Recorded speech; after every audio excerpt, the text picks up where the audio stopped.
नमस्कार बच्चों। आज हम हरिशंकर परसाई जी को पढ़ने जा रहे हैं। हरिशंकर परसाई को आप पहले भी पढ़ चुके हैं बच्चों, 8वीं कक्षा में बस की यात्रा।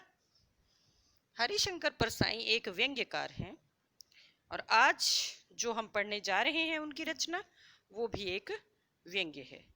पहले हम हरिशंकर परसाई जी के विषय में थोड़ी जानकारी लेते हैं, उसके बाद हम पाठ की चर्चा करेंगे। हरिशंकर परसाई का जन्म सन 1922 में मध्य प्रदेश के होशंगाबाद जिले के जमानी गांव में हुआ। नागपुर विश्वविद्यालय से एमए करने के बाद कुछ दिनों तक अध्यापन किया। सन 1947 से स्वतंत्र लेखन करने लगे।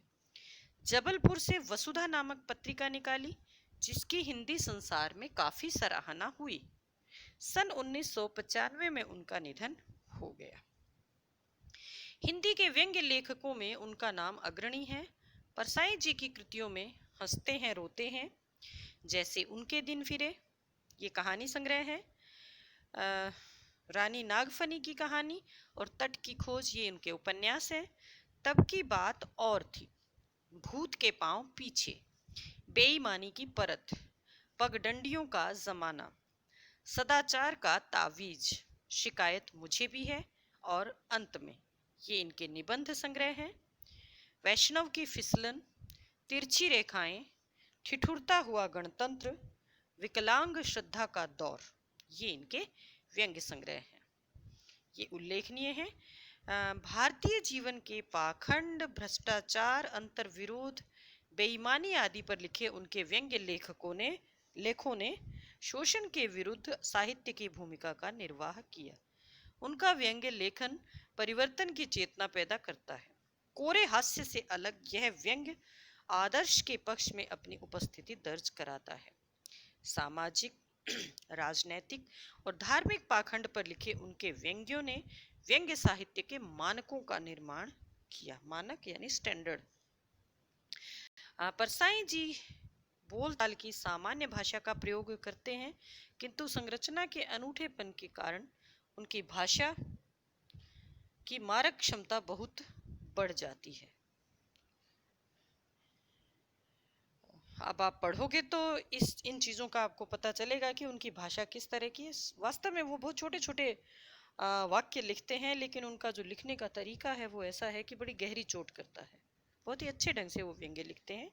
व्यंग्य के बारे में बच्चों आपको पहले भी बताया गया था। व्यंग्य किसी भी बात को सीधे नहीं कह के थोड़ा टेढ़े तरीके से कहना, तानाकशी की तरह या टोंट जिसे आप बोल देते हो, कुछ उस तरीके से किसी बात को कहना, वो व्यंग्य होता है। आज जो हम पढ़ने जा रहे हैं बच्चों वो है हमारा निबंध या व्यंग्य प्रेमचंद के फटे जूते। प्रेमचंद के फटे जूते शीर्षक निबंध में परसाई जी ने प्रेमचंद के व्यक्तित्व की सादगी के साथ एक रचनाकार की अंतर्भेदी सामाजिक दृष्टि का विवेचन करते हुए आज की दिखावे की प्रवृत्ति एवं अवसरवादिता पर व्यंग्य किया है। किस तरह से आजकल दिखावे की प्रवृत्ति हमारे समाज में व्याप्त हो गई है और लोग अवसर के अनुसार अपनी निष्ठा बदल लेते हैं, अपने विचार बदल लेते हैं, अपने रास्ते बदल लेते हैं, उन पर भी परसाई जी ने व्यंग्य किया है। जिस एक फोटो थी बच्चों प्रेमचंद जी और उनकी पत्नी की, उस फोटो को आधार बनाकर ही ये व्यंग्य लिखा गया है। वो फोटो आपके सामने है। इस फोटो में मुंशी प्रेमचंद अपनी पत्नी शिवरानी देवी के साथ बैठे हुए हैं। अगर ध्यान से आप देखें तो उनके पैर का जो जूता है वो फटा हुआ है और फटे हुए जूते में से उंगली बाहर निकली हुई है। इसी चित्र को देखकर परसाई जी ने अपना यह व्यंग्य लिखा है। तो बच्चों अब हम शुरू करते हैं। प्रेमचंद का एक चित्र मेरे सामने है। पत्नी के साथ फोटो खिंचा रहे हैं। सिर पर किसी मोटे कपड़े की टोपी, कुर्ता और धोती पहने हैं। कनपटी चिपकी है, गालों की हड्डियां उभर आई हैं, पर घनी मूंछें चेहरे को भरा भरा बतलाती हैं। पावों में कैनवस के जूते हैं, जिनके बंद बेतरतीब बंधे हैं। लापरवाही से उपयोग करने पर बंद के सिरों पर की लोहे की पतरी निकल जाती है और छेदों में बंद डालने में परेशानी होती है। तब बंद कैसे भी कस लिए जाते हैं। दाहिने पांव का जूता ठीक है, मगर बाएं जूते में बड़ा छेद हो गया है जिसमें से उंगली बाहर निकल आई है। मेरी दृष्टि इस जूते पर अटक गई। सोचता हूँ, फोटो खिंचाने की अगर यह पोशाक है तो पहनने की कैसी होगी? नहीं, इस आदमी की अलग अलग पोशाकें नहीं होंगी। इसमें पोशाक बदलने का गुण नहीं है। यह जैसा है वैसा ही फोटो में खिंच जाता है। मैं चेहरे की तरफ देखता हूँ। क्या तुम्हें मालूम है मेरे साहित्यिक पुरखे कि तुम्हारा जूता फट गया है और अंगुली बाहर दिख रही है? क्या तुम्हें इसका जरा भी एहसास नहीं है? जरा लज्जा, संकोच या झेप नहीं है? क्या तुम इतना भी नहीं जानते कि धोती को थोड़ा नीचे खींच लेने से अंगुली ढक सकती है? मगर फिर भी तुम्हारे चेहरे पर बड़ी बेपरवाही, बड़ा विश्वास है। फोटोग्राफर ने जब रेडी प्लीज कहा होगा तब परंपरा के अनुसार तुमने मुस्कान लाने की कोशिश की होगी। दर्द के गहरे कुएं के तल में पड़ी कहीं मुस्कान को धीरे धीरे खींचकर ऊपर निकाल रहे होंगे कि बीच में ही क्लिक करके फोटोग्राफर ने थैंक यू कह दिया होगा। विचित्र है यह अधूरी मुस्कान। यह मुस्कान नहीं, इसमें उपहास है, व्यंग्य है। बच्चों, इसमें बताया गया है, प्रेमचंद जी के जूते के विषय में बात की गई है। लेखक को एक बार लगता है कि जो व्यक्ति फोटो ऐसे जूतों में खिंचवा रहा है उस व्यक्ति की असली पोशाक कैसी, वास्तविक जिंदगी में वो कैसे रहता होगा। फिर वो खुद ही ये बात कह लेते हैं कि नहीं, ऐसे व्यक्ति दोगले नहीं होते, वो जैसे होते हैं वैसे ही फोटो में भी खींच जाते, यानी वो किसी तरह का दिखावा नहीं करते।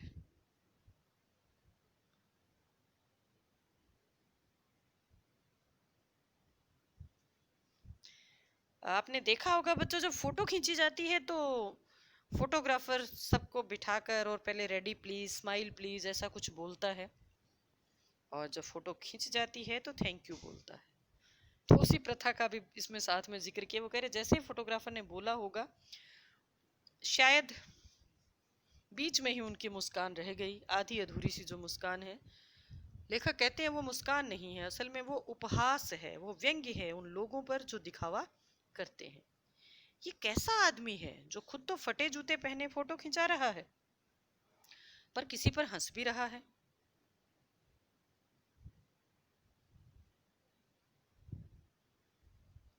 फोटो ही खिंचाना था तो ठीक जूते पहन लेते या ना खिंचाते।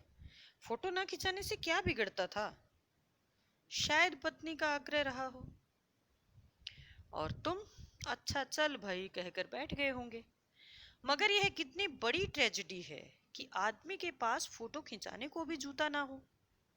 मैं तुम्हारी यह फोटो देखते देखते तुम्हारे क्लेश को अपने भीतर महसूस करके जैसे रो पड़ना चाहता हूँ, मगर तुम्हारी आंखों का यह तीखा, दर्द भरा व्यंग्य मुझे एकदम रोक देता है।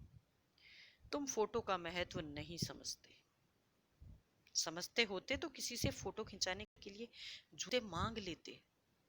अरे लोग तो मांगे के कोट से वर दिखाई करते हैं और मांगे की मोटर से बारात निकालते हैं। फोटो खिंचाने के लिए तो बीवी तक मांग ली जाती है और तुमसे जूते ही मांगते नहीं बने। तुम फोटो का महत्व नहीं जानते। लोग तो इत्र चुपड़ कर फोटो खिंचाते हैं जिससे फोटो में खुशबू आ जाए। गंदे से गंदे आदमी की फोटो भी खुशबू देती है। यहाँ वो व्यंग्य कर रहे हैं उन लोगों पर जो जैसे होते हैं वैसे नहीं दिखते बल्कि दिखावा करते हैं। वो कहते हैं लोग तो किसी को अगर लड़का दिखाना है या वर दिखाना है तो उसके लिए दूसरे से कोर्ट तक मांग के ले आते हैं, लोगों से मोटर मांग के, कार मांग के बारात निकालते हैं, और तो और फोटो खिंचाने के लिए बीवी तक मांग लेते हैं। ये व्यंग्य किया गया एक तरह से कि लोग तो दिखावे के लिए पता नहीं क्या क्या करते हैं, और एक तुम हो जिनसे अपनी जूते की जो फटा हुआ जो हिस्सा है जहां से उनकी उंगली और वो सब निकला हुआ है वो भी नहीं छुपाया गया। उसके बाद लेखक आगे बात करते हैं कि टोपी 8 आने में मिल जाती है और जूते उस जमाने में भी 5 रुपए से कम में क्या मिलते होंगे। जूता हमेशा टोपी से कीमती रहा है। अब तो जूते की कीमत और बढ़ गई है और एक जूते पर 2500 टोपियां न्यौछावर होती हैं। तुम भी जूते और टोपी के आनुपातिक मूल्य के मारे हुए थे। यह विडंबना मुझे इतनी तीव्रता से पहले कभी नहीं चुभी जितनी आज चुभ रही है, जब मैं तुम्हारा फटा जूता देख रहा हूं। तुम महान कथाकार, उपन्यास सम्राट, युग प्रवर्तक, जाने क्या क्या कहलाते थे, मगर फोटो में भी तुम्हारा जूता फटा हुआ है। बच्चों, यहाँ जो बात कही गई है काफी गहरी बात है। टोपी सम्मान का प्रतीक है, सिर पर रहती है। जूता पैर में है लेकिन ताकत का प्रतीक है। यहाँ लेखक इस बात पर व्यंग्य कर रहे, हमारे समाज में ताकत के आगे सम्मान को सिर झुकाना पड़ता है। जूता हमेशा टोपी से ज्यादा कीमती रहा है, ताकत हमेशा सम्मान से ज्यादा भारी रही है और समय के साथ साथ ये कीमत जो है ये और अधिक बढ़ती जा रही है। ये जो ताकत का सम्मान करने की या ताकत द्वारा किसी का सम्मान रोंदने की जो बात है वो धीरे धीरे बढ़ती ही जा रही है। प्रेमचंद को वो कहते हैं आप भी जूते और टोपी के आनुपातिक मूल्य के मारे हुए थे। प्रेमचंद भी ताकत या धन दौलत कमाने के पक्ष में कम थे, बल्कि अपने सम्मान को बनाए रखने वालों में थे। और जो इस तरह के लोग होते हैं उनके पास जीवन की सुख सुविधाएं कभी भी नहीं होती। यह विडंबना मुझे इतनी तीव्रता से पहले कभी नहीं चुभी जितनी आज चुभ रही है। वो कह रहे हैं ये जो इस प्रकार का विरोधाभास आपके जीवन में, एक तरफ आप इतने बड़े इतने प्रसिद्ध लेखक हो और दूसरी तरफ इस प्रकार का आपका जीवन की जूते तक फटे हुए हैं, तो ये जो आपके जीवन की का विरोधाभास है या जो आपके जीवन का ये दुर्भाग्य है, ये मुझे आज बहुत चुभ रहा है। फिर लेखक अपने बारे में कह रहे हैं कि मेरा जूता भी कोई अच्छा नहीं है। यो ऊपर से अच्छा दिखता है, अंगुली बाहर नहीं निकलती, पर अंगूठे के नीचे तला फट गया है।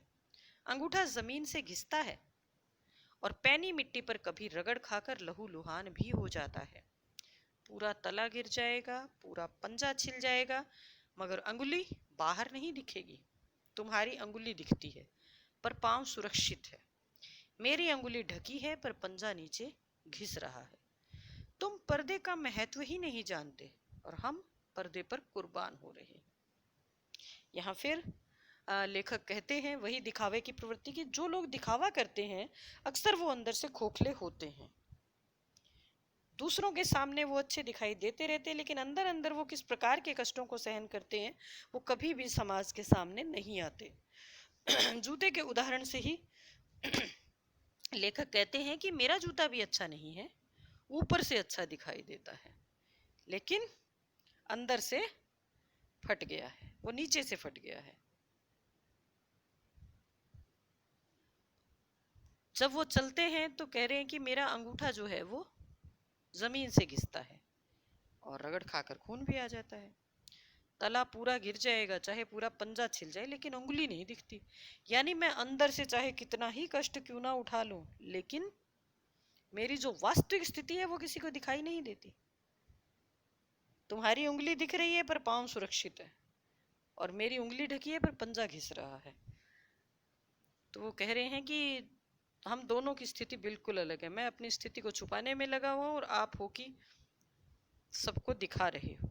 ऐसे में आपका पांव सुरक्षित है, आप अपना जीवन जैसा भी है बड़ा बिंदास तरीके से जी सकते हो, आप खुलकर जी सकते हो।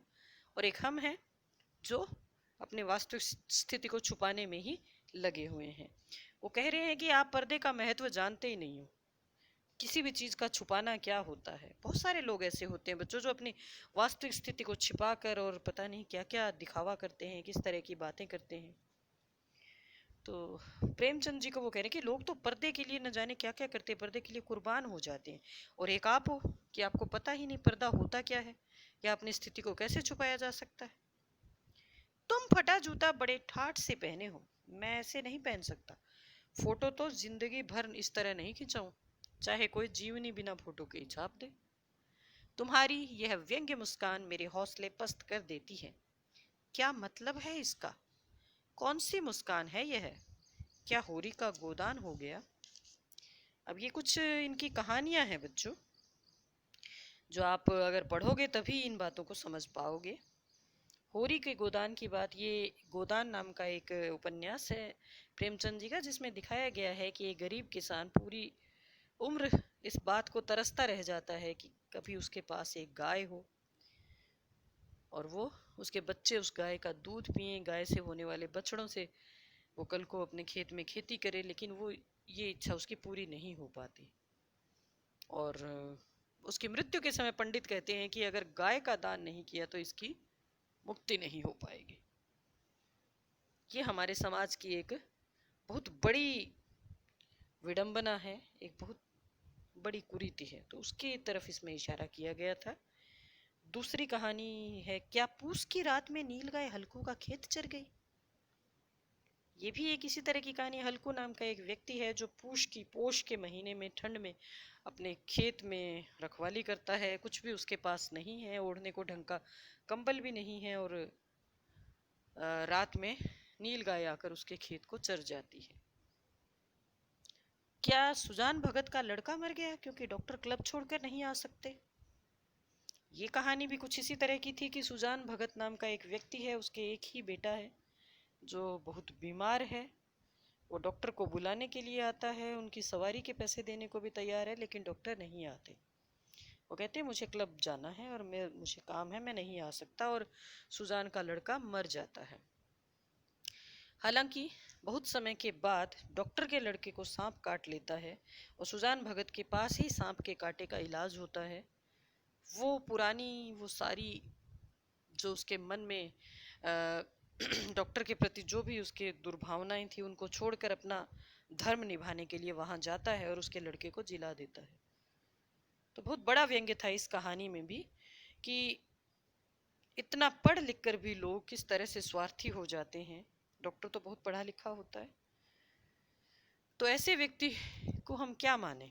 इसके बजाय तो सुजान भगत जैसा अनपढ़ गंवार आदमी ही अच्छा, कि जो अपने साथ हुए दुर्व्यवहार को भूल कर भी अपना धर्म नहीं भूलता। उसे लगता है कि अगर उसे सांप के कांटे का मंत्र आता है या वो सांप के कांटे का जहर उतार सकता है तो वो जाएगा, फिर वो चाहे किसी का भी बच्चा हो।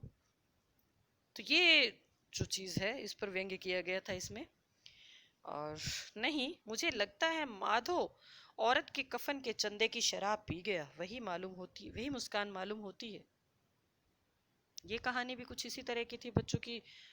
दोनों निठल्ले हैं, माधो और उसका बाप।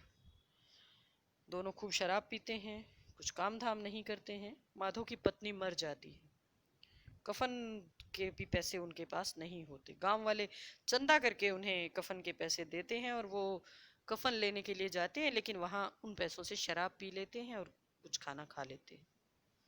तो इस कहानी में भी बहुत बड़ा व्यंग्य था कि किस तरह से नशा इंसान के सोचने समझने की शक्ति को खत्म कर देता है।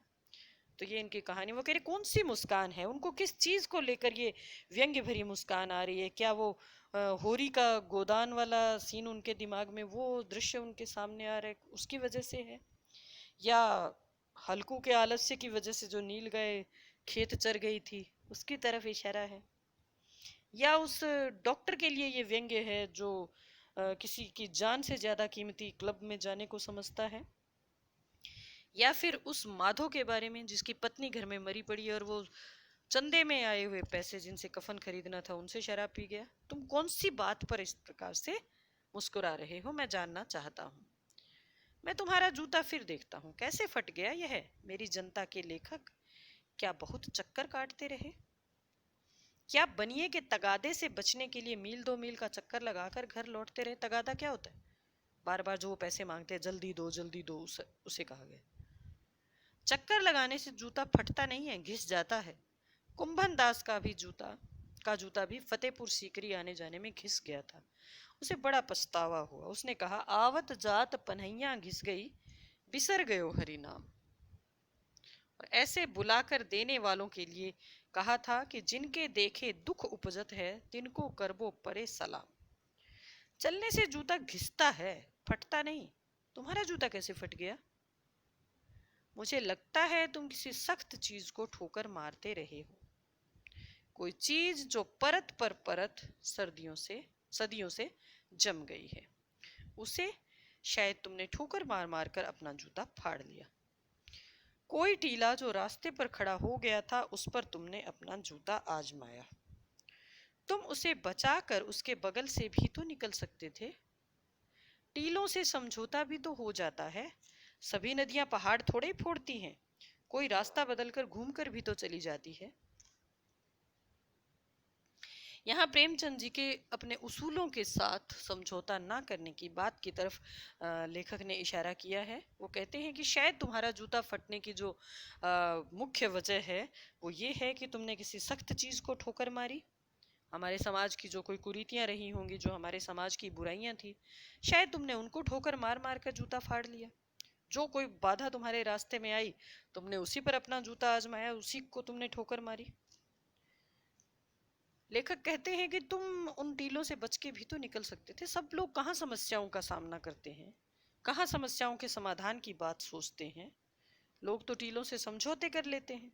ये वो लोग जो अवसरवादी होते हैं, जैसा समय आया उसी तरह से अपने आप को ढाल लेते हैं। जो कष्ट नहीं उठाना चाहते, जैसा भी मौका मिला उसी के अनुसार खुद को ढाल लेते हैं, उन पर व्यंग्य किया गया है। ये उनकी अवसरवादिता पर बच्चों व्यंग्य किया गया है। वो कहते हैं सभी नदियां पहाड़ थोड़े ही फोड़ती हैं, कोई तो रास्ता बदल कर भी चली जाती है। लेकिन प्रेमचंद का ऐसा स्वभाव नहीं था। तुम समझौता नहीं कर सके। क्या तुम्हारी भी वही कमजोरी थी जो होरी को ले डूबी? वही नेम धर्म वाली कमजोरी? नेम धर्म उसकी भी जंजीर था, मगर तुम जिस तरह मुस्कुरा रहे हो उससे लगता है शायद नेम धर्म तुम्हारा बंधन नहीं था, तुम्हारी मुक्ति थी। तुम्हारी यह पांव की उंगली मुझे संकेत करती सी लगती है। जिसे तुम घृणित समझते हो उसकी तरफ हाथ की नहीं, पांव की उंगली से इशारा करते हो। तुम क्या उसकी तरफ इशारा कर रहे हो जिसे ठोकर मारते मारते तुमने जूता फाड़ लिया? मैं समझता हूं, तुम्हारी अंगुली का इशारा भी समझता हूं और यह व्यंग्य मुस्कान भी समझता हूं।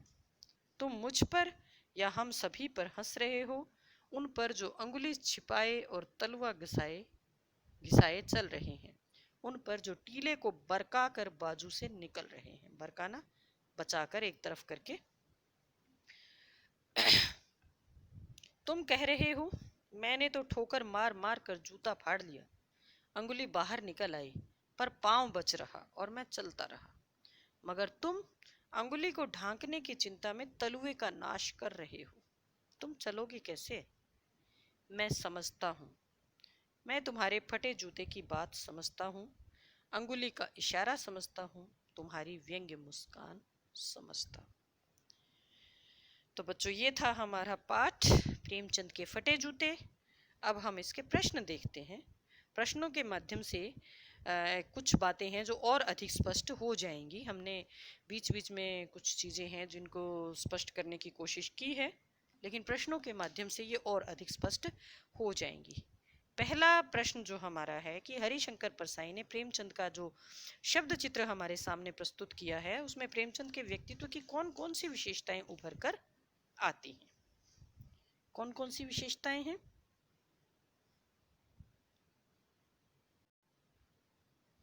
बच्चों, मुख्य विशेषताएं देखिए उनकी कौन कौन सी हो सकती है। सबसे बड़ी बात, संघर्षशील लेखक हैं। पूरे जीवन उन्होंने बहुत संघर्ष की। जितने भी रास्ते में बाधाएं आई, उन सब बाधाओं को उन्होंने ठोकर मारी या उनका मुकाबला किया। उन्होंने कभी किसी के साथ कोई समझौता नहीं किया, बल्कि तो कितने ही कष्ट अपने जीवन में उठाकर भी वो अपने उसूलों पर ही चलते रहे। दूसरी विशेषता, अपराजेय व्यक्तित्व, जो पराजित ना हो, ऐसा व्यक्तित्व उनका है। इतनी तरह की कष्ट सहने के बावजूद उन्होंने कभी हार नहीं मानी। वे हमेशा मुस्कुरा कर किसी तरह से अपना जीवन जीते रहे। उन्होंने अपने जीवन में बच्चों बहुत संघर्ष झेले, बहुत परेशानियां झेली, लेकिन कभी भी उन्होंने उनसे हार नहीं मानी।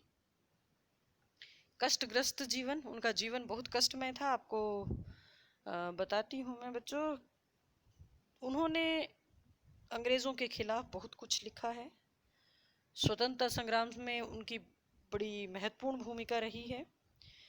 अपने विचार जनता तक पहुंचाने के लिए जब दूसरे जो प्रकाशक थे वो उनकी रचनाएं नहीं छाप रहे थे, उन्होंने खुद अपनी प्रेस खोलकर उससे अपने विचार लोगों तक पहुंचाने की कोशिश की थी। बहुत सारे अभावों में, बहुत सारे कष्टों में उनका जीवन बीता था, लेकिन किसी तरह की हीन भावना नहीं थी उनमें कि उनका जीवन ऐसा है या उनके पास पैसा नहीं है तो वो किसी से अपने आप को कमतर समझते। अगर कमतर समझते तो वो फटे जूतों में फोटो क्यों खिंचाते, है ना। सहजता, सहज कैसे है वो लेखक बात करते हैं ना। एक बार तो कहते हैं कि इस व्यक्ति की अगर पहनने की फोटो खिंचवाने की पोशाक अगर ऐसी है तो वैसी जिंदगी में पता नहीं कैसी होगी। लेकिन फिर साथ ही खुद ही कह देते हैं कि नहीं, इस व्यक्ति की दो तरह का, इस व्यक्ति का जो जीवन है वो दो तरह का हो ही नहीं सकता।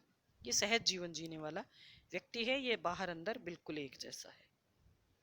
और पांचवा बिंदु हमारा है मर्यादित जीवन।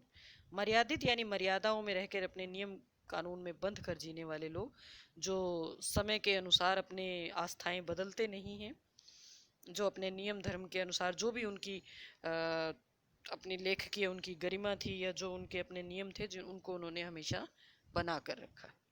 तो बच्चों ये प्रेमचंद जी के व्यक्तित्व की मुख्य विशेषताएं हैं। अगला प्रश्न, सही कथन के सामने सही का निशान लगाइए।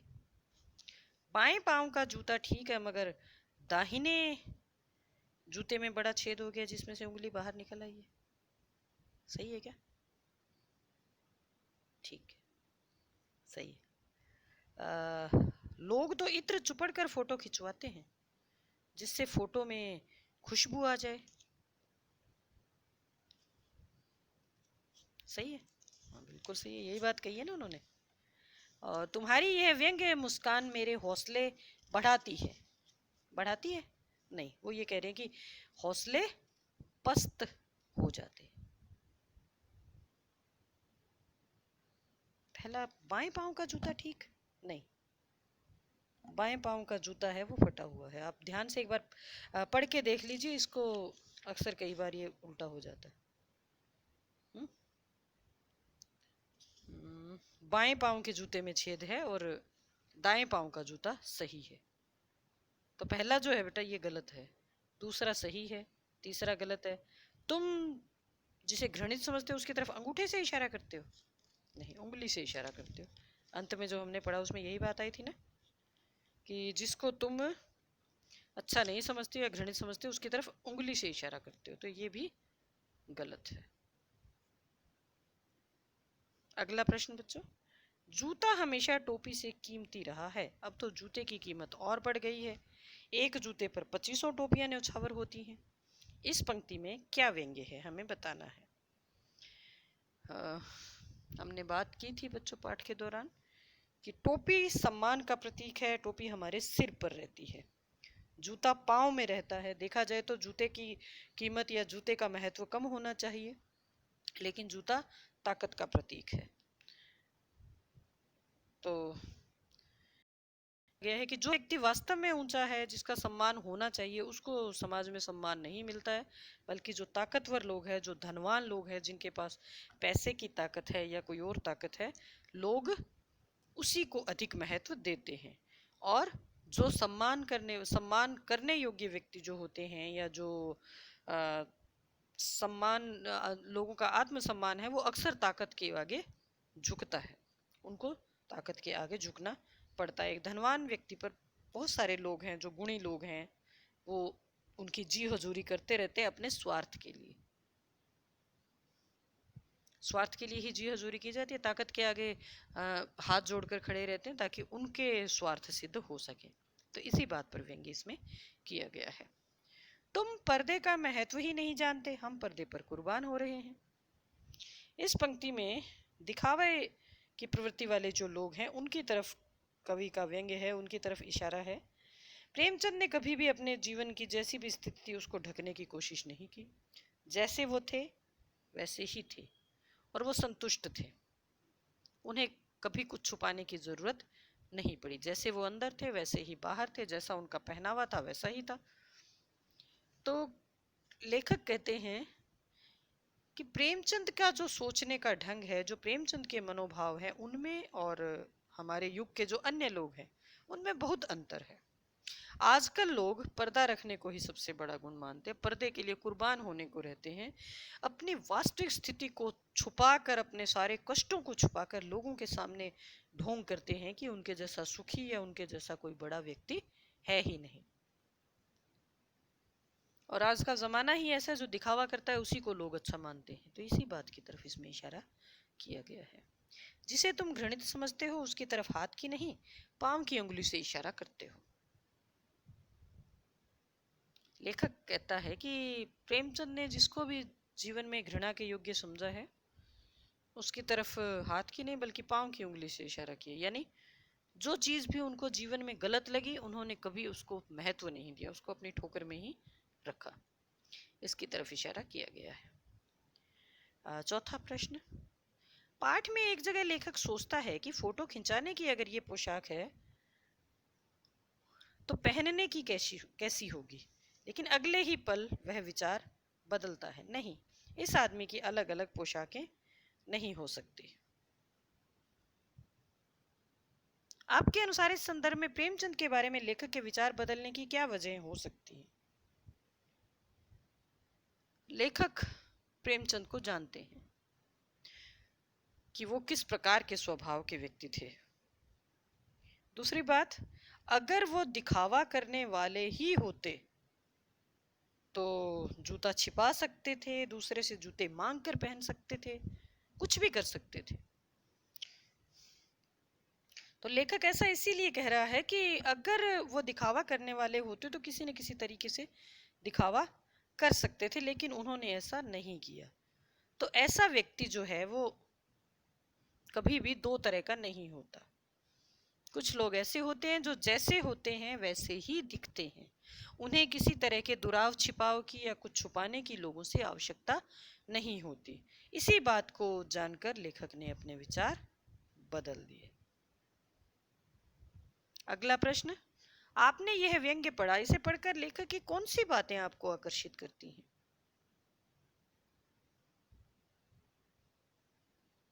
लेखक का जो बात कहने की कला है सबसे ज्यादा हमें वो आकर्षित करती है। वो छोटी छोटी बातों से भी ऐसे ऐसे व्यंग्य निकाल कर वो लाते हैं कि हम पढ़कर चकित रह जाते हैं कि कोई इतनी बारीकी से भी किस प्रकार से किसी बात को कह सकता है। बात वो प्रेमचंद के फटे जूते से शुरू करते हैं, लेकिन उसी बात को कहाँ सब दिखावा करने वाले लोग और इस समाज में जो ताकत के आगे सम्मानजनक लोगों के झुकने की बात है या अवसरवादी लोगों की बात है, बहुत सारी बातें उन्होंने एक बात से निकाली हैं।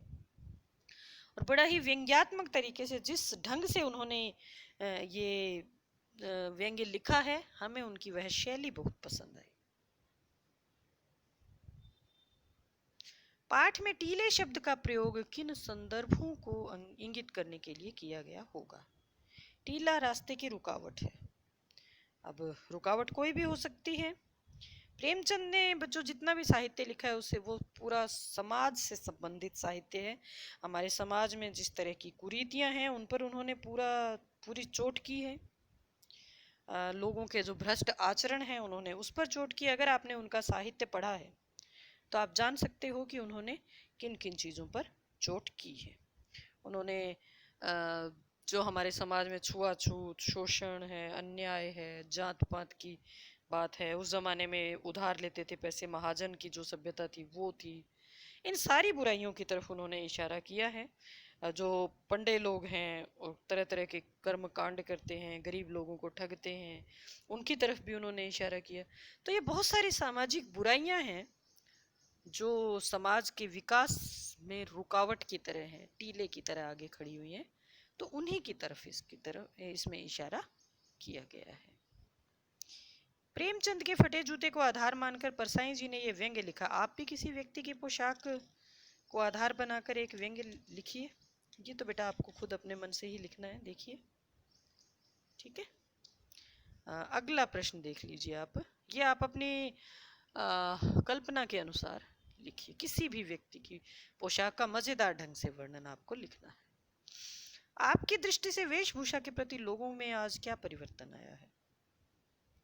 फर्क पड़ा है बच्चों, पहले वाली बात नहीं रही। पहले सादा जीवन, उच्च विचार की जो बातें हुआ करती थी, आजकल बहुत कम लोगों में देखने को मिलती है। वेशभूषा पहले लोगों के लिए कोई खास महत्व नहीं रखती थी, बस तन ढकने को कपड़े चाहिए, वो साफ सुथरे हों, धुले हुए हों और तन ढका हुआ हो, बस यही होता था।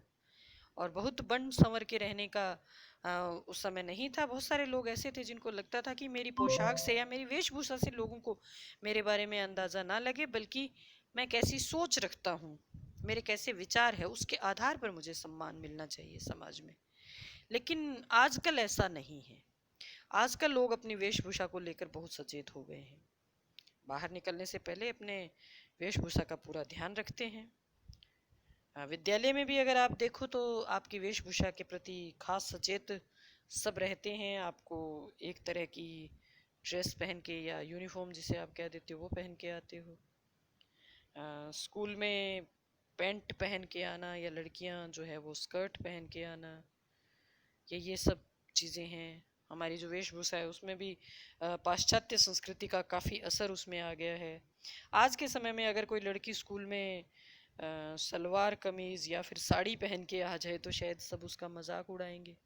लेकिन एक समय था जब छोटी छोटी लड़कियां भी साड़ी पहनती थी या लड़के धोती पहनते थे, पजामा कुर्ता पहनते थे। लेकिन आजकल जब आप बाहर जाते हो तो पैंट कमीज या जो भी आधुनिक पोशाक आजकल चलती हैं आप उन्हीं को पहनते हो। तो आजकल लोगों के जो दृष्टिकोण है उसमें काफ़ी अंतर आया है, सोच में अंतर आया है। और लोग अक्सर किसी व्यक्ति की पोशाक देखकर उसके व्यक्तित्व के बारे में अंदाजा लगाते हैं, हालांकि यह सही नहीं है। और हर बार हमारा जो अंदाजा होता है कि हाँ इसकी पोशाक ऐसी है तो ये कैसा व्यक्ति होगा, वो सही नहीं। कि सोच में परिवर्तन तो आया है। भाषा अध्ययन, हमें पाठ में से बच्चों कुछ मुहावरे छांटने और उनका वाक्य में प्रयोग करना है। क्या क्या मुहावरे आए? तो हौसले पस्त कर देना आया था, ठोकर मारना, टीले खड़े होना, पहाड़ फोड़ना, जंजीर होना, ये कुछ मुहावरे हैं। कुछ और ढूंढ लेना बेटा और इनका वाक्य में प्रयोग करना है। प्रेमचंद के व्यक्तित्व को उभारने के लिए लेखक ने जिन विशेषणों का उपयोग किया उनकी सूची बनाइए। उन्होंने क्या बात कही है? उपन्यास सम्राट, महान कथाकार, साहित्यिक पुरखे, जनता के लेखक, युग प्रवर्तक, कुछ ऐसी ही बातें बीच बीच में उन्होंने कही हैं। आप एक बार फिर ध्यान से पाठ को पढ़िए और जो विशेषण लेखक ने प्रेमचंद के लिए लगाए हैं उनकी सूची बनाओगे।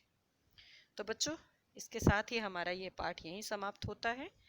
आप इसका अच्छे से फिर से अध्ययन करें और किसी भी तरह का कोई संशय आपको है तो आप मुझसे पूछिए। धन्यवाद।